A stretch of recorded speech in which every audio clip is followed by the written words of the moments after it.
ഈ സാമ്പത്തിക വർഷം സംസ്ഥാനത്ത് ആദ്യമായി കെട്ടിട നികുതി 100% പിരിച്ച ആറാട്ടുപുഴ ഗ്രാമപഞ്ചായത്ത് ജീവനക്കാരെ തദ്ദേശ സ്വയംഭരണ വകുപ്പ് joint director R Sreekumar, internal vigilance officer Prashanth Babu എന്നിവർ അഭിനന്ദിച്ചു.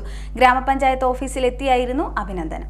2024-2025 സാമ്പത്തിക വർഷത്തിൽ സംസ്ഥാനത്ത് ആദ്യമായി കെട്ടിട നികുതി 100% പിരിച്ചെടുത്ത ആറാട്ടുപുഴ ഗ്രാമപഞ്ചായത്തിലെ ജീവനക്കാരെ തദ്ദേശ സ്വയംഭരണ വകുപ്പ് joint director R Sreekumar, internal vigilance officer Prashanth Babu എന്നിവർ അഭിനന്ദിച്ചു.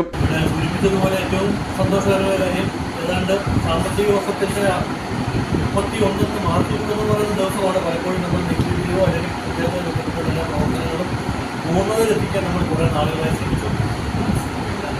പക്ഷേ ഇപ്പോഴത്തെ ഒരു ആറാട്ടുപുഴ പഞ്ചായത്തിലെ ഒരു പഞ്ചായത്ത് ഇതൊക്കെ ഒരുപാട് ബുദ്ധിമുട്ടുകൾ പല കാര്യങ്ങളിലും നേരിട്ടുകൊണ്ടിരിക്കുന്ന ഒരു പഞ്ചായത്ത്.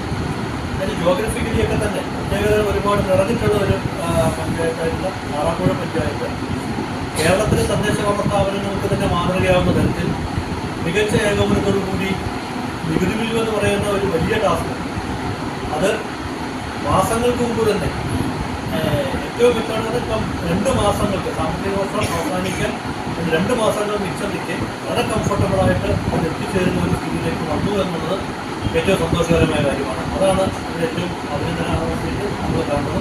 അദ്ദേഹത്തേക്ക് ജോലിക്കാരുടെ അടക്കം ഇവിടെ വന്നുകൊണ്ടാണ് ചെയ്തത്.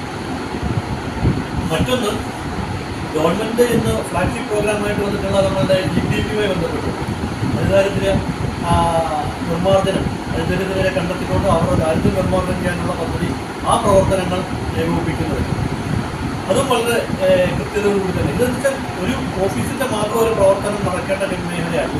ഗ്രാമപഞ്ചായത്ത് ഓഫീസിലെത്തിയായിരുന്നു അഭിനന്ദനം. ഗ്രാമപഞ്ചായത്ത് പ്രസിഡന്റ് എൻ സജീവൻ, ഗ്രാമപഞ്ചായത്ത് സെക്രട്ടറി TD ഹരികുമാർ എന്നിവർ യോഗത്തിൽ പങ്കെടുത്തു. CDNet news, Kayamkulam.